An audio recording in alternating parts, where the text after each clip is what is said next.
Cool. Thanks. Yes. You're welcome. So, Paul Sharp. Are we going? Yeah, let's just go ahead and start. Okay. I mean, we can have some small talk before. You can do an epic face rub if you need to. I do. And sometimes that's always helpful. My eyes are itching. Yeah. We need to get you some Visine. It's your cat. We need to get a hairless cat. Well, Paul Sharp, Yes. good morning. Morning. All right. So we're going to talk about resilience. Yeah, All right. Let's talk about it. I thought kind of our overarching themes are mindset and resilience and making deposits in the bank of indomitable will. Yeah. And one of the common topics that we get asked about, that we discuss, that people send you message after message after message, is on topics of violence and people's thoughts and opinions about that. Yeah. And you kind of, it seems like, have had a lot of experience with actual violence. Yeah, a little bit. So I wondered... Yeah. I think like the biggest issue with resilience and mindset and all that stuff is people just think it's never going to happen to them. That's the biggest challenge, because they associate this life-altering event with another person, and they totally forget that nature's happening like all around us all the time. Nature is fighting for life, right? Like we were just talking about that Yukon River swim we were watching on YouTube, and how the guy that was doing the swim was encountering various bacteria during the swim that he hadn't encountered during an ocean swim. And he made a statement while talking about the challenges of dealing with the different bacteria they're encountering and not making sure he's keeping his mouth shut and it's not getting in, is that everything's trying to kill you. And it's not malicious. It's because that's how it's going to survive. So this bacteria is looking for a host. And if it finds a host in you, it's going to have some bad effects on you, you know? And so, but it's not that it's malicious. It's just, it's how it's going to live, you know? And so most people feel like there's going to be some boogeyman. There's going to be some, whatever their idea is of a bad guy is going to show up and try to kill them. But they forget hurricanes, tornadoes, floods, you know, natural disasters happen all the time. Power outage. Imagine triple digits and you have a power outage. You know, like now what? You have no air conditioning. You have no water, because our water runs off the grid, right? So we have to have some sort of electrical power to have water. So how are you going to make it through that? You know, how are you going to survive? Are you resilient enough? Have you done enough hard things in your life that you're not just going to fold up in that moment and just surrender and just give in and let nature take its course? You know, so a lot of people just don't think about that. You know, and so for me, all of this training is based on that. You know, having lived through Hurricane Andrew in South Florida, which was an incredible experience. And then subsequent tropical storms. You know, I had never been in a tropical storm. I grew up on the East Coast of Maryland. So ocean's right there, and we have our fair share of storms coming in, but nothing like that. You know, and a tropical storm in South Florida, I remember it was like 6 or 8 inches of water dumped on us in under an hour, and flooding. It was just all kinds of flooding happening, and watching the water come up onto, so we had a swimming pool, you know, and then watching the water come up, flood out of the pool, and then the water from the yard flooding, you know, because again, it's basically a giant marsh. South Florida is the Everglades, right? So there's nowhere for the water to go, and it's starting to come into the house, and just thinking, what are we going to do? You know, do you just hope somebody comes and saves you, or do you start bailing water, which has nowhere to go, right? Which is the other thing. Like, what do we do? Right. So, yeah. So it's just different things like that, that all of this training is for that. Like, life is going to happen. Nature's going to happen. The world's going to take the course that it takes. Are you prepared? Are you going to be an asset? Are you going to be a liability? Are you going to be part of the problem? You know, or are you going to be the person that steps in and helps us solve the problem? What sort of, so in that sort of situation, nature's sort of coming after you, chasing after you. Yeah, right? What sort of changes did you see in the people around you? Oh, people lost their mind. You know, a lot of fear-driven behavior. People talk about this altruistic nature of the humans, and that's there. But I also saw we had people come in with, because again, there's no water. And if you want to see things get real, cut water off for about 3 days. And then people start running out of water. So now you've gone through all the water that's in your hot water tank, because you can drink that. It's not the greatest, but you can sanitize it and drink it. The water that's in the toilet tanks, there's usually a couple gallons of water in there that you can use. Yeah, you start looking for places where you can find water and you start anything you can drink. Because after 3 or 4 days, your body starts to dry out and you start to hit panic mode.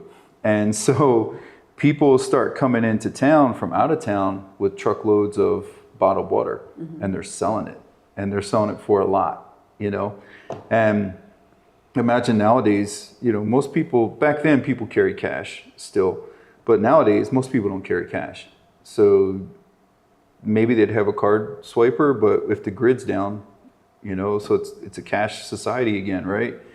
And so they're gouging people, you know, and yeah, the altruistic nature wasn't present, because now it's like, I can make $10 for a bottle of water and you're going to pay it, because if you don't pay me $10 for this bottle of water, your kid is going to dry out.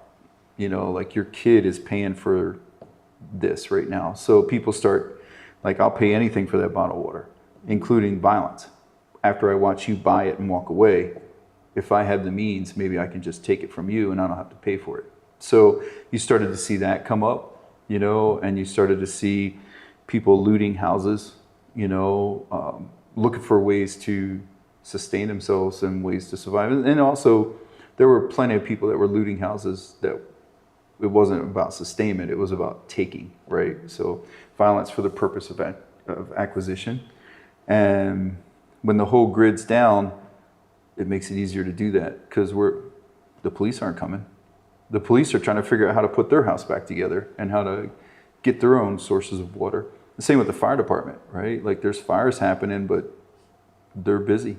Or they can't get to you because trees are down, the roads are blown across with debris, so they just can't get to you. So it's a different world to be in. And people that have been in that, think about all the folks that survived Katrina and the bigger storms that have happened. The one that hit Houston, the Gulf Coast of Texas a few years, maybe a decade ago, I guess now. It's hard to think about, like Katrina was that long ago, right? But if you think about it, like people got put into those spots and quickly violence became, you know what Jack Donovan calls violence is the golden mean. Violence becomes the golden mean because you might have it, but only as long as you can keep it. Right. You know, so there's a number of skills you need to have. You mentioned a moment ago surviving and being in a situation where it is sort of that race to survival, or what instincts kick in when you're in survival mode. And I am familiar with a couple stories where you were put in a position of just having to survive this moment, and also knowing nobody was coming to help you. Yeah. And can you tell me about, this is a story that I'm familiar with, but we've never really talked deeply about it. Yeah. But can you tell me about your experience as a law enforcement officer being sort of isolated and in a fight for your life? Oh, yeah. Yeah. So that guy's out now. He got paroled. So he ended up killing another person later, committing a murder. But at the time, I didn't know what the deal was. I didn't know anything about him other than that I was there responding to a call of a person who had run into the side of a house with their car. So vehicle versus house crash.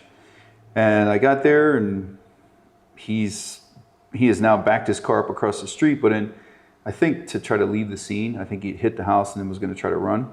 But when he backed up across the street, this was an unincorporated area of the city, so there's no sidewalks or anything like that. So when he backed up across the street, he backed off of the road down into an area next to a park. So this was in an area of the town, on the southeast end of the town, where there was a park divided by streets and residents. So there's a park and then a street and then the park and then there's residents all around.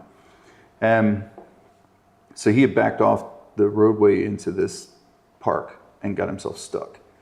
And so when I get there, I walk up and I'm like, the homeowner comes out and tells me like, hey, this is the guy hit my house. And our initial thought was the gas meter, because he'd hit the gas meter. And we're like, oh man, don't smell any gas, doesn't, I don't have any way to turn the gas off anyway, so we'll let the fire department know, get some assets running our way to help deal with the situation and also to check the house. And so we're getting all that stuff kind of coordinated. And I said, well, where's the guy? Because I see the car, but I don't see the guy. And the homeowner says, he's still in the car, but something's wrong with this guy. So I'm like, okay, so I just figured drunk, so I walk over and start to talk to him. And initially he's cooperative, but then every now and then he would start screaming, F you, pig, I'm a cop killer, that kind of stuff. And I was like, okay, okay, I don't know what that has to do. I'm asking you questions, I don't get it. And he's yelling out his gang affiliation and that he's a cop killer and all this stuff. So long story short, eventually I get him out of the car. And as he's, I keep telling him like, hey, just get out of the car. I'm going to run field sobriety tests and see if he's drunk. Because based on his behavior and his up and down, I'm like, this guy's really drunk, So he says, do you want me to get out of the car? I'm like, yes, that's what I've been asking for, for however long this has been going on. And I open the door. As he gets out, he has his back to me, and I'm trying to watch what he's doing because he's been telling me he's going to kill me. And I'm trying to watch what he's doing in the car. And mind you, too, I'm brand new. Like, this is my first month on my own. I'm totally a rookie, And as he gets out of the car, as he turns, he swings, and it's on. And he connects. He didn't connect hard. He's untrained, fighter kid. Hits me, and then it's on. So in the beginning, I'm trying to do all the stuff we learned in the police academy, to control people. I'd already trained for several years in Brazilian Jiu-Jitsu and boxing, judo, wrestling, all that stuff. So I knew how to kind of handle myself, but I'm trying to do what they teach you at the police academy, because I'm also thinking I'm 1 month off of my FTO, I'm on probation, everything I do could get me fired. I'm really worried about that. So I'm trying to do everything by the book, and it's not working. Like, he's 5'9", 5'10", like 230 pounds, and he was an enforcer for his gang. So he's scrapped a few times. So he's a handful. I'm trying to deal with him, and he's not feeling any pain. I learned later that he was on a cocktail of like PCP, weed, booze, and a bunch of other stuff. They have no idea, what he had taken. So my holster was defective. Like, I had gone to the academy with a defective holster. And when I came back, I told the quartermaster, hey, I need a new holster. His response to me was, once you get off probation, if you get off of probation, I'll give you a holster. And I was like, okay, cool. Great. Because the guys at the academy were like, man, you got to replace that holster. It doesn't even hold the gun in. Like, the gun would fall out, because the retention devices were all just worn out and broken. So somewhere in there, my gun ends up falling out, and he grabs it. And so now we're fighting over the gun. And then prior to that, I had slipped and fallen on the, in our scrap. So I had fallen, and I'm trying to, he's kicking me while I'm down, and I try to push myself up, and I can't figure out why I can't get up. And what had happened was I kind of slid under the door a little bit. And so when I'm pushing up, my back's hitting the door, and I can't figure it out. And he's also kicking me. So I can't figure out why I can't get up, and I can't get away from him. And then I finally figure out, oh, I'm stuck under the door, So I get out from underneath there, I get up, and that's when my gun somewhere in there, I don't know 100% know where, but somewhere in there, the gun fell out of my holster and was on the ground. And we kind of both realized it at the same time. And then he got to it first. We're scrapping over this thing, and it ends up under my chin. And it's an auto, so it's a semi-automatic pistol, so it has a slide. So the slide gets pushed out of battery because he's pushing it against my chin, and I can feel him pressing the trigger, but nothing's happening. And thankfully, it got pushed out of battery. So it pushed it out of battery, and so it wouldn't fire. And when you say pushed out of battery, it was rammed so far, so deep and so hard under your chin that it pushed the slide back. Yeah, it malfunctioned the gun. And it malfunctioned the gun. Yeah, so somewhere in there with us scrapping over it and everything else, the gun got malfunctioned. So it's kind of like stuck out of battery. So when I tried to use it, it wouldn't work. It didn't work out. Yeah, and I'm so like in this fight, I can't figure out why this thing won't work. So I end up hitting him with it, you know, once I got it away from him. So he ended up with 67 or 68 sutures and fractured orbital and a bunch of other stuff from the fight.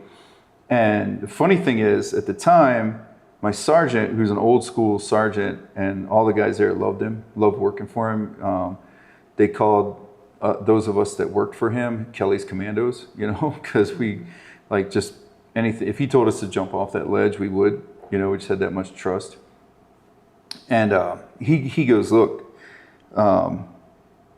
this is what we're going to say about this incident because you're on probation and I don't want you to get in trouble. And so we ended up writing it up. It was, he was charged with ag bat to a peace officer, ag assault, ag bat, but they didn't charge him with the attempt or any of that other stuff. And he was a juvenile. We found out later he's 17. So we ended up going to juvenile court. And also, yeah, to your point about no help coming, my radio got locked open somewhere in there so they could hear that we were fighting. And I could see people, because once we got to the ground, that's when I kicked into Jiu-Jitsu mode and wrestling mode. I was like, they never taught us anything on the ground at the academy. And so when we were fighting over the gun, once I threw him and he hit the ground, that's when I kind of kicked to Jiu-Jitsu and wrestling and judo because they never taught us any ground fighting at the academy. So once we hit the ground, my brain shifted gears and I thought, well, they never taught me what to do here, so I'm just gonna have to do what I know how to do. You know, so I just wrapped him up with Jiu-Jitsu and, you know, couldn't figure out why the gun wasn't working. That was still going through my head, like, what's wrong with my gun? You know, why isn't this thing working? And still rolling around with him, fighting with him, and get him under control. And now I got him pinned, but I can't get him cuffed because he's just slippery and we're both bloody and he's really strong. And so I can't, and that's one of the things people don't understand is it's one thing to control somebody, like hold them down. It's another thing to take an arm behind their back and then get their other arm behind their back, which means I have to let go. And when I let go, every time I would let go to try to cuff him, he would start spinning on me, you know, and getting squirmy. So I just was like, I'm just going to hold him down because I could hear sirens. So I knew people were coming, but I just couldn't, I didn't know where they were. It felt like forever. And I remember looking at some point, and I could see lights through the trees. And what was happening was I was on one side of this street. The street ran and then stopped at the park and then picked up again on the other side of the park. So for some reason, there was a miscommunication, probably on my part, because I'm new. They thought I was over here. And so they're over here just running in circles as hard as they can trying to find me because they can hear me fighting, but they can't find me. Mm-hmm. And they don't know where I'm at. And then finally, one of the dispatchers gave the correct address, you know, or reiterated the address. And then they looped out back, but they had to go back out onto a main road and then come back out because the park, you know, took up that whole swath of land. So then they were able to get to me. And then once they got to me, you know, they were able to like put leg shackles on him and handcuff him and do all that stuff so that he's just out of control, right. You know? And yeah, so then we end up transporting him to the hospital because he's so out of control. And another officer was going to handle the DUI part because I had to get cleaned up, and Sergeant Kelly was going to take me and have me do my report and, you know, question me about everything. Because he also wanted to know, how'd you end up with your gun on the ground? Like, how'd that happen? You know, why in the world do you have this holster still that's messed up? You know, so he was really like, he was on a warpath. He was like, this never should have happened. How long did it take for your holster to get replaced after that event? Immediately, like right there. We actually walked down to the office where the quartermaster was, and Sergeant Kelly had keys, and we went right in there and found a brand new holster in a package, and he's like, here, you know. So that was the end of that, you know, which was a, you know, you're on probation, so you don't want to make waves. This quartermaster guy's been here, you know, longer than me, so I don't want to get sideways with anybody. And they really emphasize that in the academy, like, know your place. You're a rookie. Nobody cares. It's a ranked system. It's a ranked system, right? You're a rookie. Nobody cares what you did before. You got to prove yourself now. And I don't know if it's still like that. I have no idea, because I've been retired since 2018. So, but at that time, 1998, 1997, that's how it was. You know, you're just a boot. You know, we'll buy a new set of boots. Get out of here, right? So I didn't want to get crossways, but Sergeant Kelly's like, no, you know. So we went in there, got a new holster. But when the other officer went there to do the DUI part of the, he was spitting on the nurses, spitting on everybody, and I guess they had given him the medication to nullify whatever he might be on, whatever drugs or anything, and it had no effect. So the doctors were kind of baffled too, like, what concoction is this guy on, you know? So that was my experience of fighting with somebody, an actual person who wanted to do serious harm to me. And yeah, that was an interesting experience. And also, I have a friend, Claude Werner, who was the head instructor at Rogers Shooting Range for years. And he's a former SF guy. He's a squared away guy. He's a great trainer. Very like valuable trainer for both private citizens and everybody else. But he says that if you don't have something serious happen in your first 2 years of service, whether you're fire, police, or military, if you don't have a situation happen where you almost get killed or you feel like you're going to get killed, you'll never get bit with the training bug. Like that feeling of, I need to be ready. Like every shift, something could happen. Because what happens over time is nothing happens, and so you get complacent. Because over time, you're like, hey, whatever I'm doing is working. So that's good enough, you know? Yeah, I feel the same way about nursing. Yeah. You know, it takes one event where you didn't know what to do, or you didn't feel confident in a skill. Yeah. Or you just didn't feel like you could make a decision to then get the training bug, and you just want to know more and more and more and more. Yeah, you're constantly asking, you're asking yourself. Sometimes I still will go over the steps of basic life support. Right, yeah, exactly. CPR. Right, like what don't I know? ACLS. Yeah, what am I forgetting? Yeah. You know, just as a reminder, like, you know, I've probably practiced putting tourniquets on 10,000 times, easy. That's an easy, yeah. I've easily reached that number, and I still do it like every now and then during the day. I'll grab a practice tourniquet and just really quick, like arm, leg, neck. Just kidding. It's a very you're only going to tourniquet a neck once, you know. But it's a very genuine part of our lifestyle. I think one of the things that we talk a lot about with our students is to go home and drill with your people. Just do the reps over and over and over again. Mm-hmm. And I am always telling people, I often will come home, or if we're talking on the phone, I can hear you dry firing in the background. Yeah. And so I think I used to say you have thousands and thousands, and then I started saying you have tens of thousands of reps, and then I started saying he has hundreds of thousands of reps, but I think you have probably 1 million or more reps at this point dry fire? Of just dry fire. Yeah. You know, and so then you throw the other stuff that we do, just, you know, arm drags, leg drags, isolating, you know, whatever. You have so many reps on that. Yeah. And part of that too was some of it was that incident just kind of like shook me awake that this is real. You know, there are people out here that will kill you if they get a chance. So that kind of woke me up.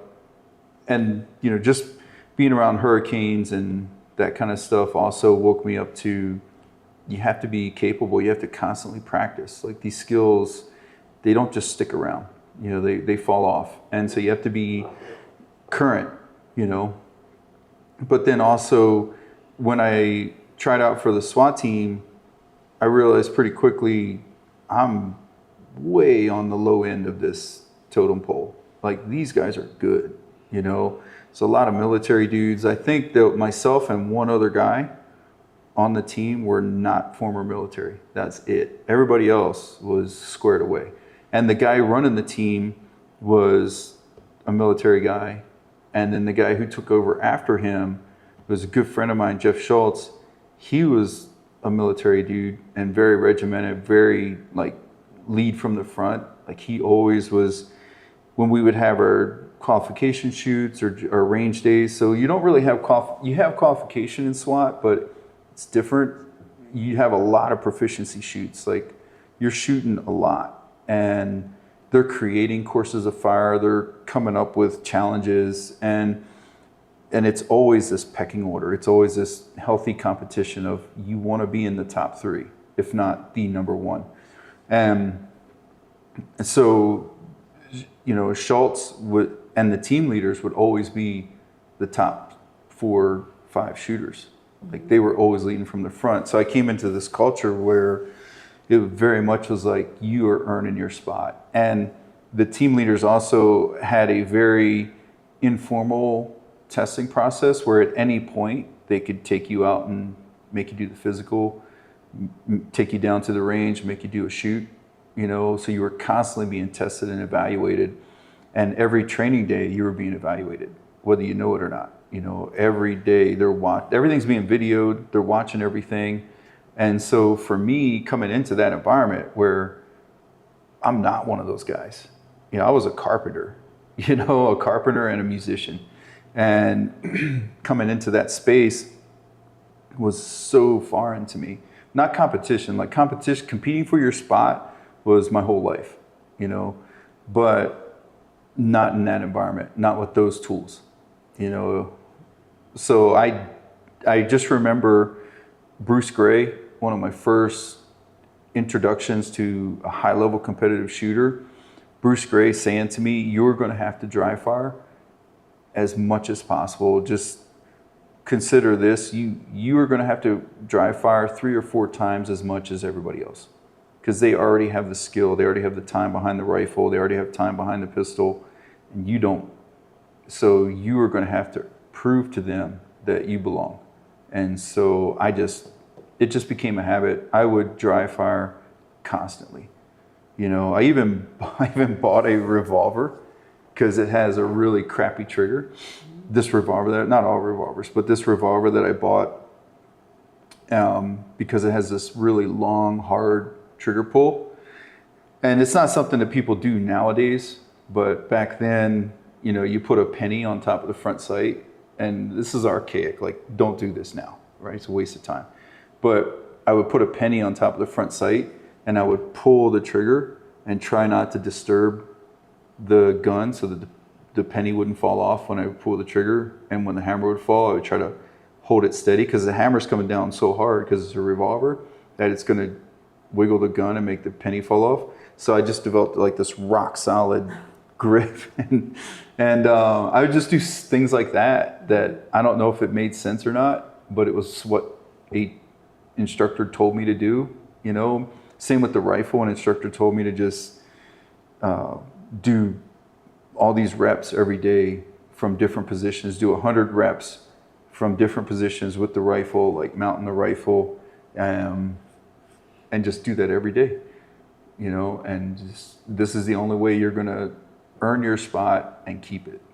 So you mentioned earning your spot, and you also mentioned that you have had to continually compete to keep your spot. Yeah. And so I wonder especially in an age of diversity, equity, and inclusion, why in that environment do you think a DEI hire in that environment would have been appropriate? Or is it better to think of earning and continually competing so that you have the best of the best? Yeah, you want the best of the best. And why do you even need, big, strong, fast, efficient? Why do you need that on a SWAT team or on a law enforcement or anywhere, officer? right? Anywhere, right? Well, I always tried to be, as a patrol officer, I always tried to be the cop that I would want to show up for my family.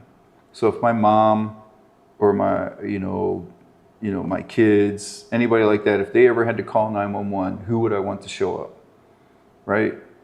I want the strongest, best, most capable guy showing up, or gal, doesn't matter, but they just need to be able to handle business. And that means they need to be able to outthink, outtalk, and outfight whatever comes up. So I need somebody who's a thinker, and I need somebody who's a fighter. And you have to have that 360 mix, where this person is capable in every area possible. Like, they need to be super cop. And if they're not prepared to be that, then go do something else. That's cool. Like, if you want a government pension and a government paycheck, then go work for the post office, right? That's cool, but you're not putting anybody's life in danger if you don't deliver their junk mail, right? Yeah. But if you show up at my door and you can't handle my kid who's out of control, which might mean you just talk them down. Just convince them, like, hey, let's get in this ambulance and get you evaluated. We'll take you to a behavioral health ward and get you evaluated, man, and figure out what's going on. Or it might be like you have to grab this person and put hands on them and take them into custody, or up to maybe even worse, right? Outcomes. I need you to be capable of doing all that.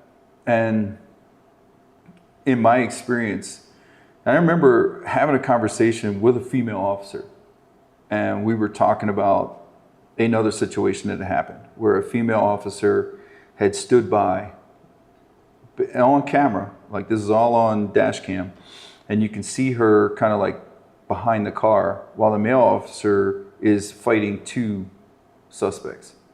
So he's in a fight with two guys, and she's not helping. She's hiding. And I remember talking about this with a female officer that I worked with in a specialized unit. And she's like, see, that's the problem. Because when you guys see her, you see me, right? You expect me to be that. So I got to train 3 times as hard. I got to be 3 times the officer that person has to be. Because nothing will ever happen to her. Because if you guys if they try to discipline her, she's going to throw the card out. I'm a female officer. You're just doing this to me because I'm a female.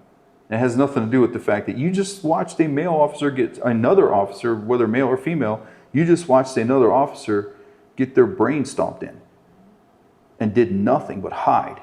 So if you were a male officer, you would be disciplined severely for dereliction, right? And cowardice.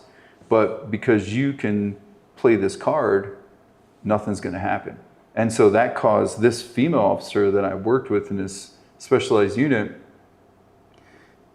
Yeah, and what brought this up was I had said to her one time, why do you always hate any other female? What is with you and other females? Like, you run them off. And she's just like, you don't get it, at the time, and I was like, I don't. That's why I'm asking, But then when that incident happened, she's like, this is why. Because I have to pay for their sins, right? And so that's the danger of that stuff, is if you lower the standard. Like, I'm all about it. If you want to hire people, I don't care. If you want to hire some green dude with 6 arms, because it'll fit some box you need to fit, I'm all about it if they're capable, right? If they're capable, I don't care what they look like. I've never been in a fight and called for help or responded to a call for help, like some guys in a bar fight and, getting thrashed. And I've never been like, oh man, I hope only a certain person shows up. You know what I mean? I want the most capable people to show up.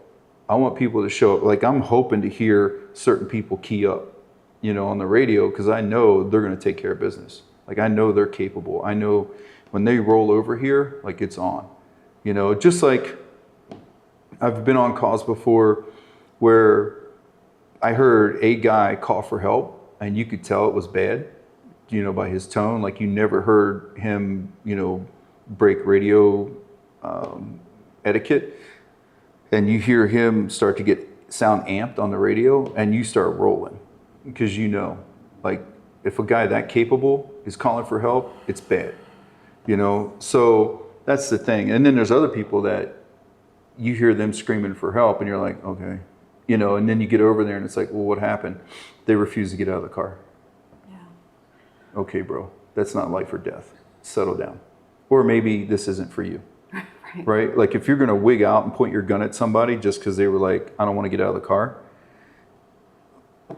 Was there a reason to point a gun? Why did you go to the gun? Oh, because you're not capable. Yeah. And so you think the gun's going to solve it. And then that's when you see private citizens get shot that don't need to get shot because somebody's scared and they shouldn't be on the job. You know, you need, again, though, that's like sidebar, but that's the thing, you know, like, we could talk about it maybe in the future. Like we could have some guys on here, you know, that are still on the job and still current, but that's the thing. It's like, you know, if you're hiring somebody because they're capable and the most capable, they've competed for that spot. You know, when I got hired, there were almost 2,000 people that showed up for the written exam, you know, and there was 1,200 that eventually went through for the psych, and then 600 from there, and then it just kept paring down. So when you start from a pool of 2,000 and you end up with a list of 50 that you're going to hire from, you've probably got the most capable. Yeah. Right? But if in that hiring process you're like, well, let's give this person extra points, right? And let's not give this person, like, if they scored 100, but because we need to, like, equal things out, so let's make them, we're going to deduct their score to 80. I'm not saying that happens, but just as an example, are you really going to end up with the best? Right. Right? So that's the thing. So with SWAT, the interesting thing about that was you compete hard. Like, when I competed to get on the team, I got on the team my first tryout, which is rare. Most people don't make it their first tryout. Most guys try out numerous times. And I wasn't aware of that until after I got there, you know. So I made it my first try. There were, I don't remember how many people competed, but the final interview was myself and one other person. So there was only 2 of us left by the end of it all. The physical, the psych, the scenario training, like testing your ability to make a decision under stress, and then the final interview with the team leaders and members of the team. And then from there they make a decision, you know. So I made it through that process, and I thought that was pretty hard because it was difficult. I passed the shooting test for SWAT with an 81. You have to have an 80 to pass out of 100, and I scored 81. Yeah, the other guy scored 80. Like, he, you know, and they don't give you, it has to be fully inside the lines for SWAT. For everybody else, if you break the line, so like the line's here and the round's here, but it's touching the line, they'll let you have it. But for SWAT, you have to be fully inside the line, completely, not touching the line. So, and that was Jeff Schultz's scoring policy. So that was a different thing for me, you know, because now it's like I got to be fast and super accurate, super precise. But anyway, so I get on the team and I think, oh, cool. I passed the qualification. The physical, I passed easily. I passed the shoot barely, you know. But once you get on SWAT, then they give you better guns and stuff, so it makes it a little easier. But there was another qualification coming up, like 2 weeks later. And so I go to the qualification and I'm going through and I'm shooting the qual. And they're like, just so you know, the qualification is a 92. And I was like, I thought it was an 80. I'm like, no. So every time we shoot, we take the average of everybody's score, and that becomes the new baseline. So every time the number's getting bumped up, every time it's getting harder. So it's easy to, not easy, it's hard enough to get there, it's way harder to stay. Right. You know, because also the physical gets harder. There's a, I don't want to give away too much because people still have to try out, right? But there's one part, and they don't really tell you what the physical is going to be. So you don't know what you're getting into. But there's an obstacle course and some other things. But there's one thing that's a sprint, and it involves like you're starting from a deficit.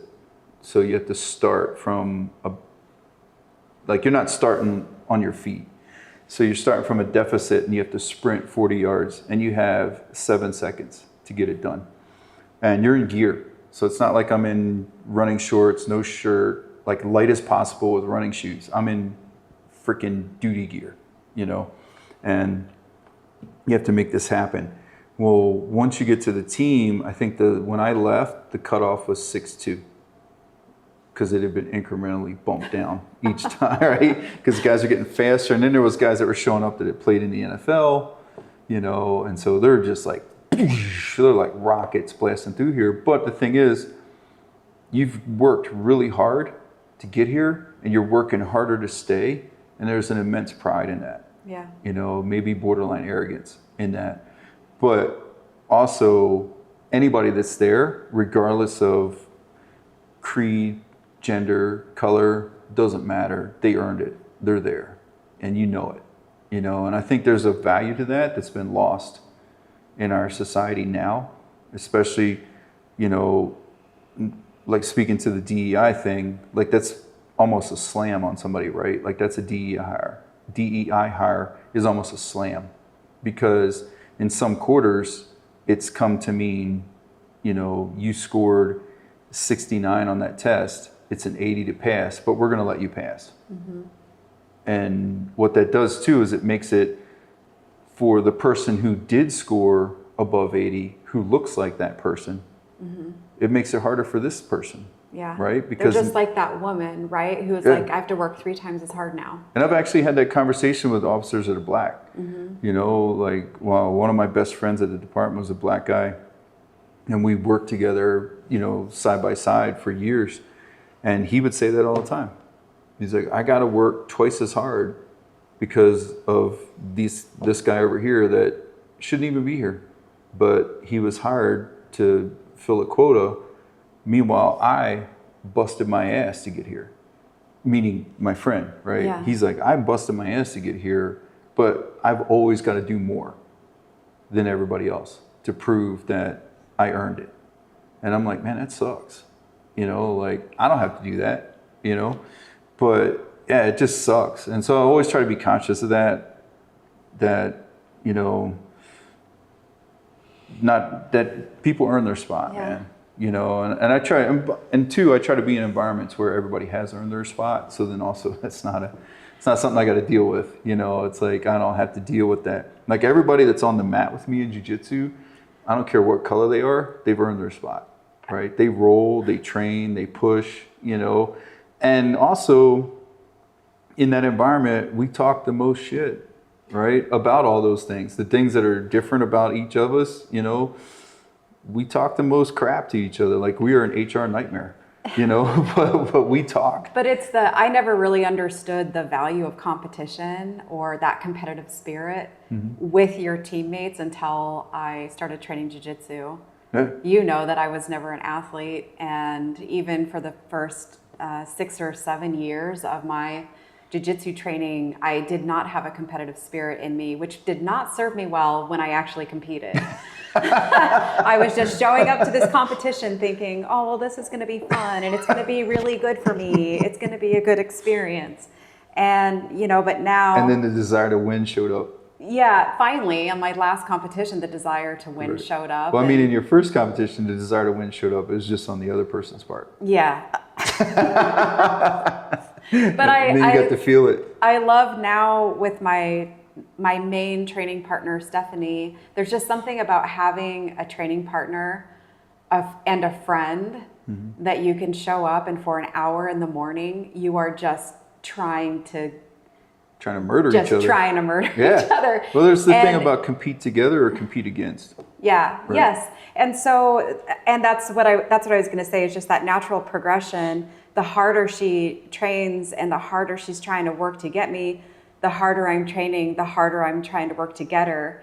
And, you know, we drill together. We're always trying to lift each other up. And then even during the training hour, you know, we're just kind of warming up. And then we start ramping it up. Yeah. And then we're through like the drill mode, and now it's competition mode. Yeah. And it feels so good. And then afterwards, we're doing this after action review, or we're talking about the training room as a whole. How many times did you get subbed? How many subs did you get? Right. You know, and I've never really, and even like you said, the shit talking, which isn't, you know, something, I mean, you know, I'm still learning how to do that.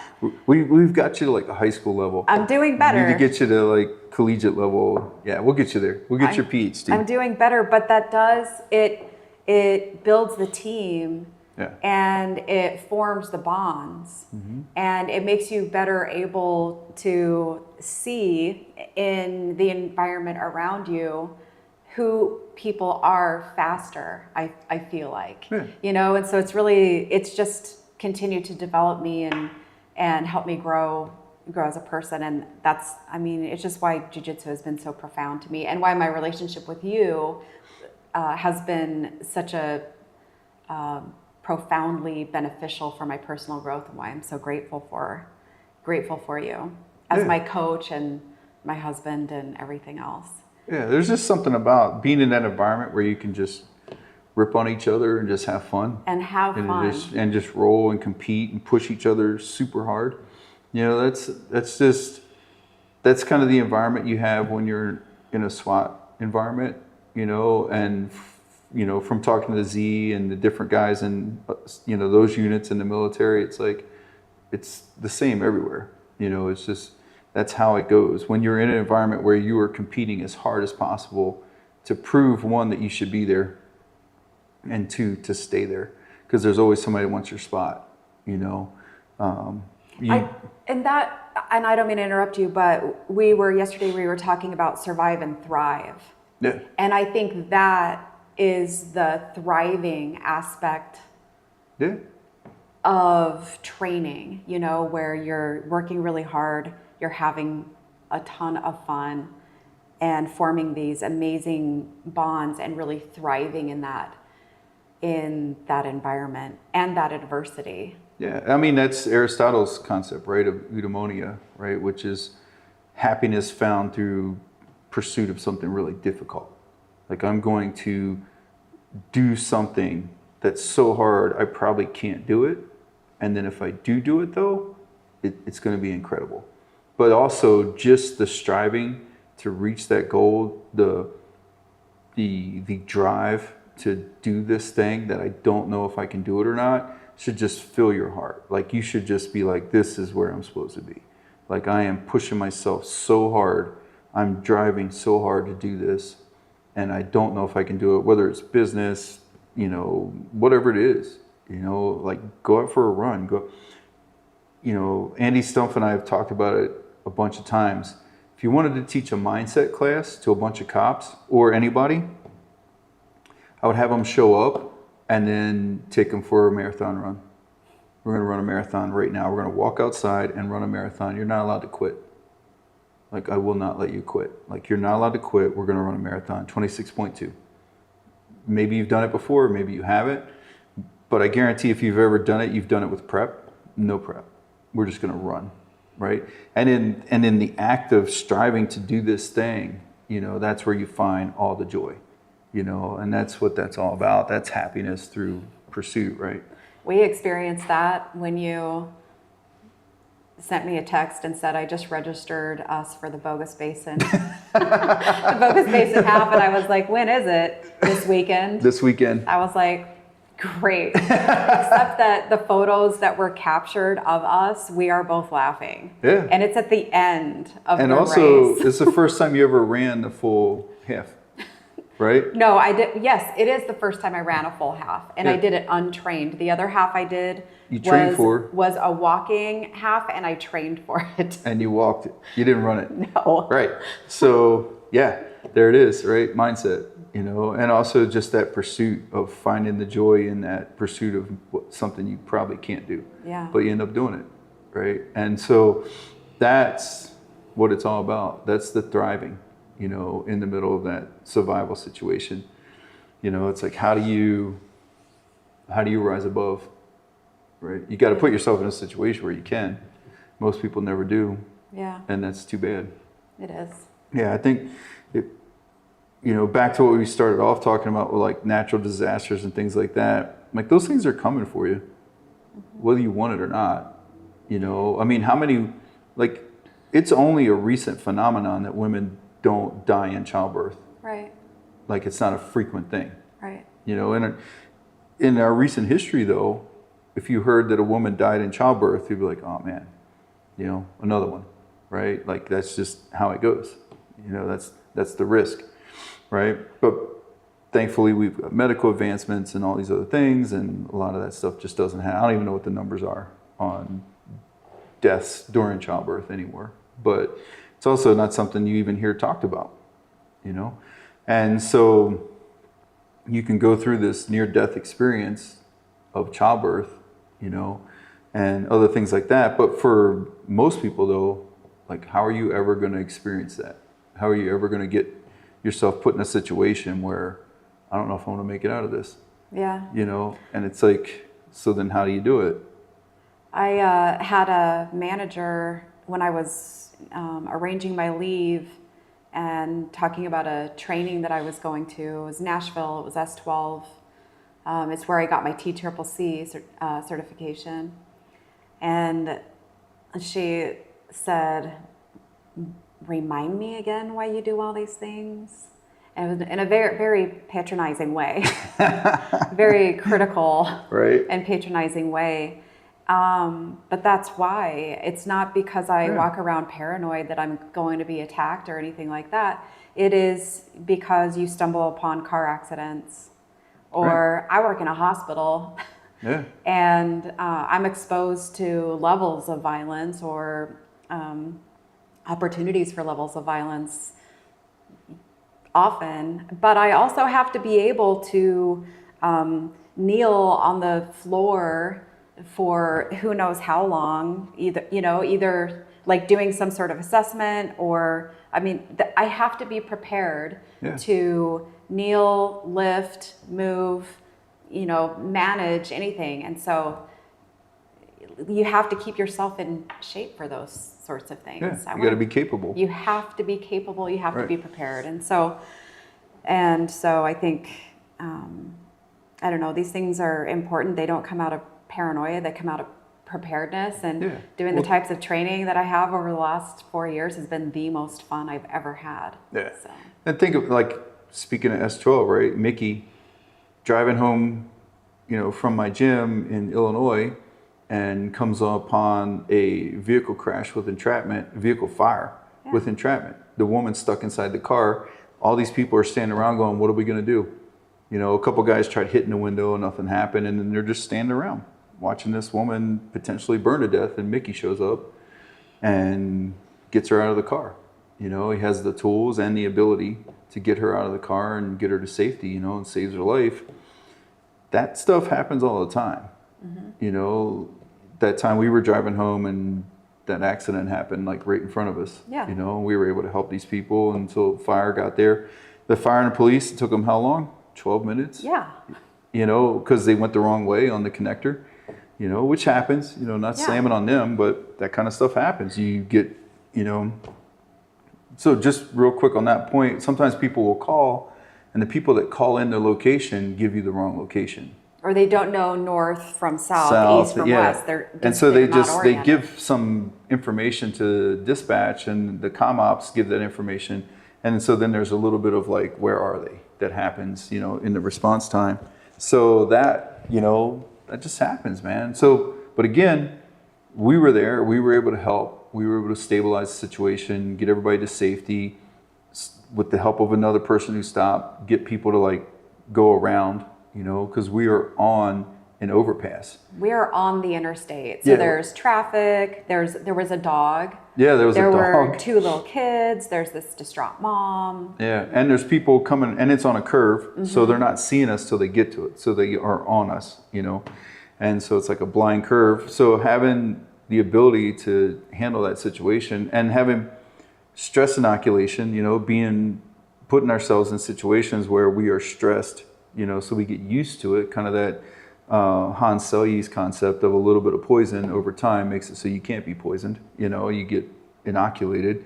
So being put in that situation over and over and over again, putting ourselves in that situation, we were able to handle it, not freak out and lose it. And because the mom was losing it, you know, it's like, hey man, you got to get it together because you got 2 little kids in here that need somebody to act like they know what's going on. You know, for me in that, I got really frustrated with her because it was distracting me from my assessment of the little girl.